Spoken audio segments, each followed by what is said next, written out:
हे भगवान, मेरे बेटे पर तरस करो थोड़ा। मुझसे उसकी ऐसी हालत देखी नहीं जा रही। वो इतनी मेहनत करता है, फिर भी उसके ठेले पर कोई नहीं आता। कुछ तो रहम करो भगवान।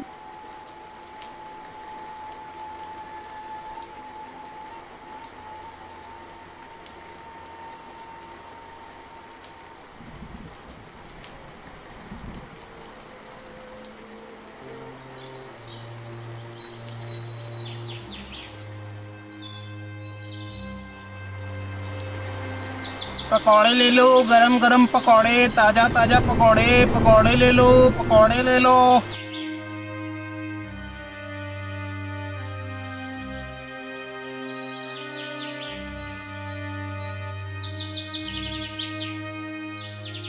और क्या हालचाल है शिवा? चल अपने गर्मा गर्म पकौड़े ही दे, बारिश में मजा आएगा खाने का। क्या यार शिवा, पकौड़े तो बिल्कुल गीले हो चुके हैं, बिल्कुल भी खाने में मजा नहीं आया। तुमने इनको ढक के नहीं रखा था। हाँ शिवा, बहुत ही बेकार पकौड़े बनाए हैं तुमने। बिल्कुल भी मजा नहीं आया खाने में, सारे गीले हो चुके हैं। पता नहीं इतनी बारिश में क्यों आ गए तुम बेचने।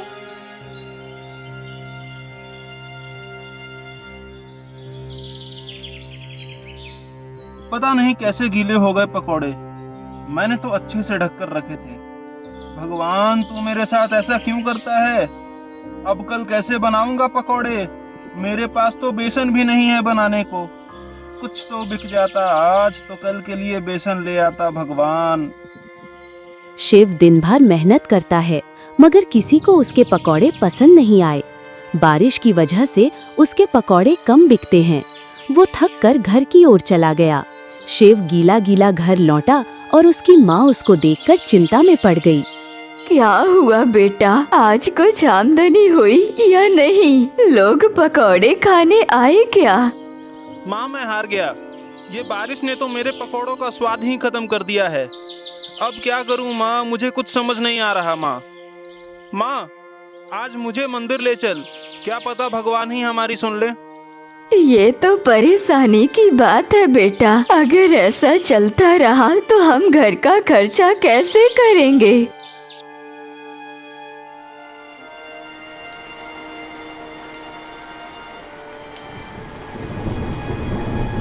माँ, सब खत्म हो गया, पकौड़े भी नहीं बचे, न आटा न तेल।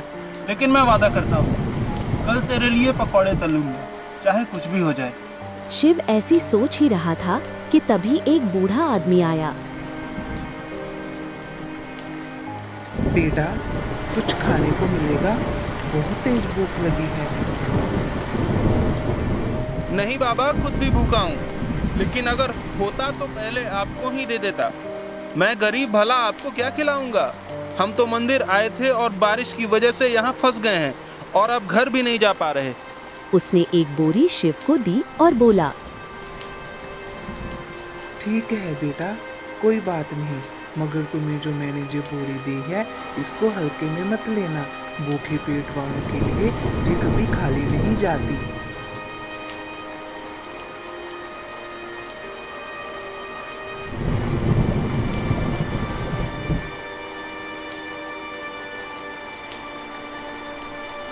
हैं? ये सब क्या हो रहा है? भगवान, तुमने सुन ली इस गरीब की।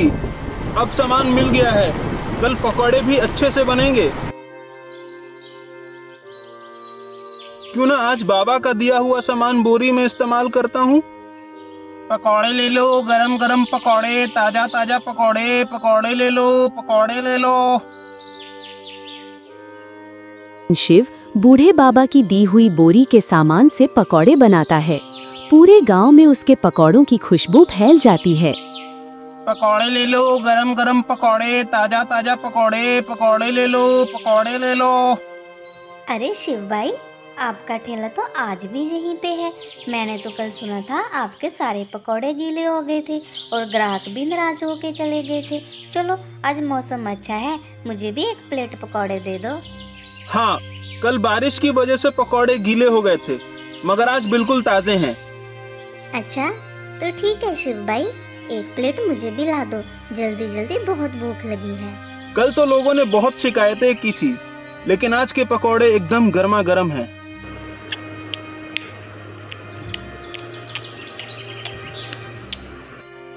वाह शिव भाई, आपके पकौड़े तो बहुत ही मज़ेदार हैं। आज तक मैंने ऐसे चटपटे पकौड़े कभी नहीं खाए। ना ज़्यादा तेल, ना ज़्यादा मसाले, सब चीज़ें एकदम सही है। क्या मस्त पकौड़े हैं।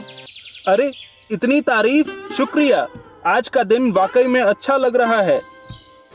अरे शिव भाई, आपके पकौड़ों में जो आज स्वाद है, ऐसा पहले कभी नहीं था। क्या क्या डाला है आपने इसमें? नहीं, कुछ नहीं बदला, वही पुराना मसाला है। शायद आज मेहनत रंग लाई है।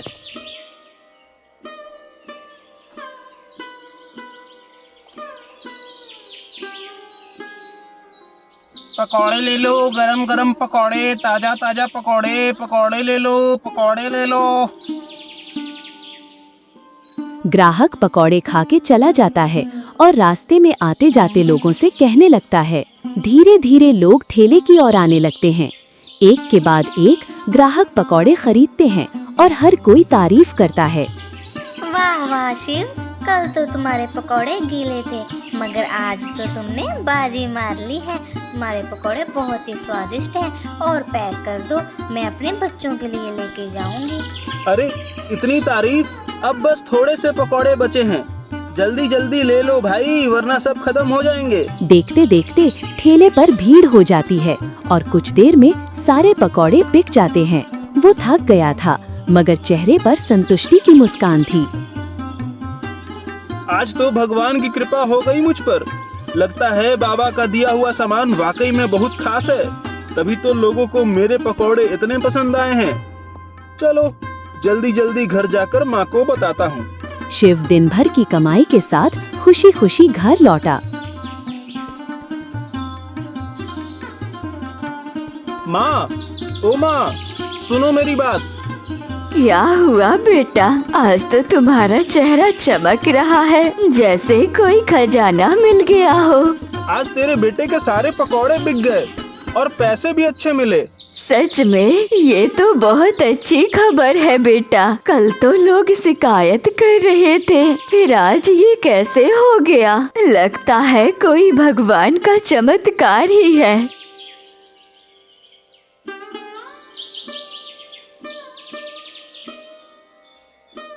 उसके गांव में एक राजू नाम का लड़का रहता था, जो शिव से जलता था।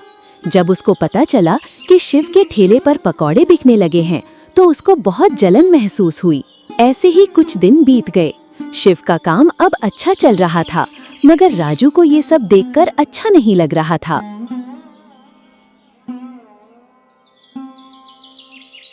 एक दिन शिव अपने ठेले पर बाबा की दी हुई बोरी लाना भूल जाता है और अपने पुराने सामान से पकौड़े बनाना शुरू करता है। उस दिन उसके ठेले पर पकौड़े नहीं बिकते। लोग फिर से उसे सुनाने लग जाते हैं। वो समझ जाता है कि ये सब कुछ बाबा की बोरी की वजह से हुआ था। वो घर जाकर अपनी माँ को बोलता है।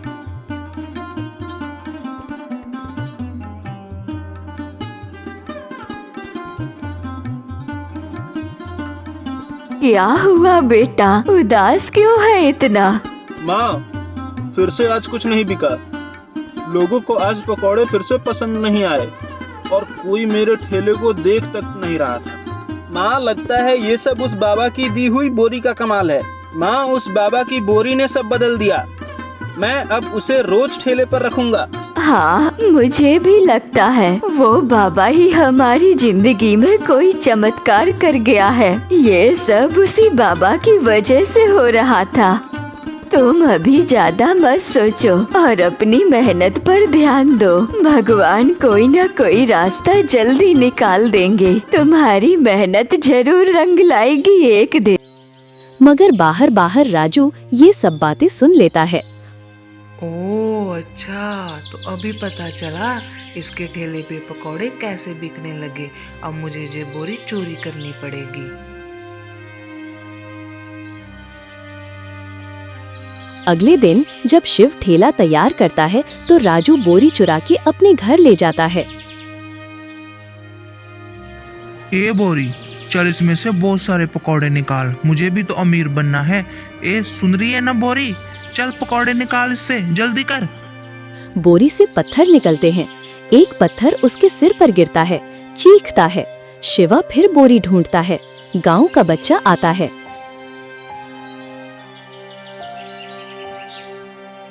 क्या हुआ शिवा भाई, आप अपनी बोरी ढूंढ रहे हो? वो तो मैंने राजू अंकल के घर देखी थी। शिवा चुपचाप सिर हिलाता है, कुछ नहीं कहता। ठेला उठाता है। मंदिर के पास रात। शिवा फिर से वही पुराने सामान से पकौड़े बनाता है। एक बूढ़ी महिला आती है, खाना मांगती है। शिवा मुस्कुराकर उसे पहला पकौड़ा देता है। ये लो काकी, आप पकौड़े खाओ पहले। शुक्रिया बेटा, तुमने इस गरीब को कुछ खाने को दिया, वरना आजकल कौन किसी की मदद करता है। और सुनो, इस मंदिर के पीछे मैंने एक बोरी रखी है, वो ले लेना। जादू बोरी में नहीं था, जादू शिवा के हाथों, उसकी नीयत और उसके दिल में था। जो दूसरों का पेट भरते हैं, उनके सपने कभी भूखे नहीं रहते। जो इंसान भूखे को खिलाता है, उसकी किस्मत खुद उसके लिए रास्ता बनाती है। चोरी से नहीं, मेहनत से ही जादू होता है।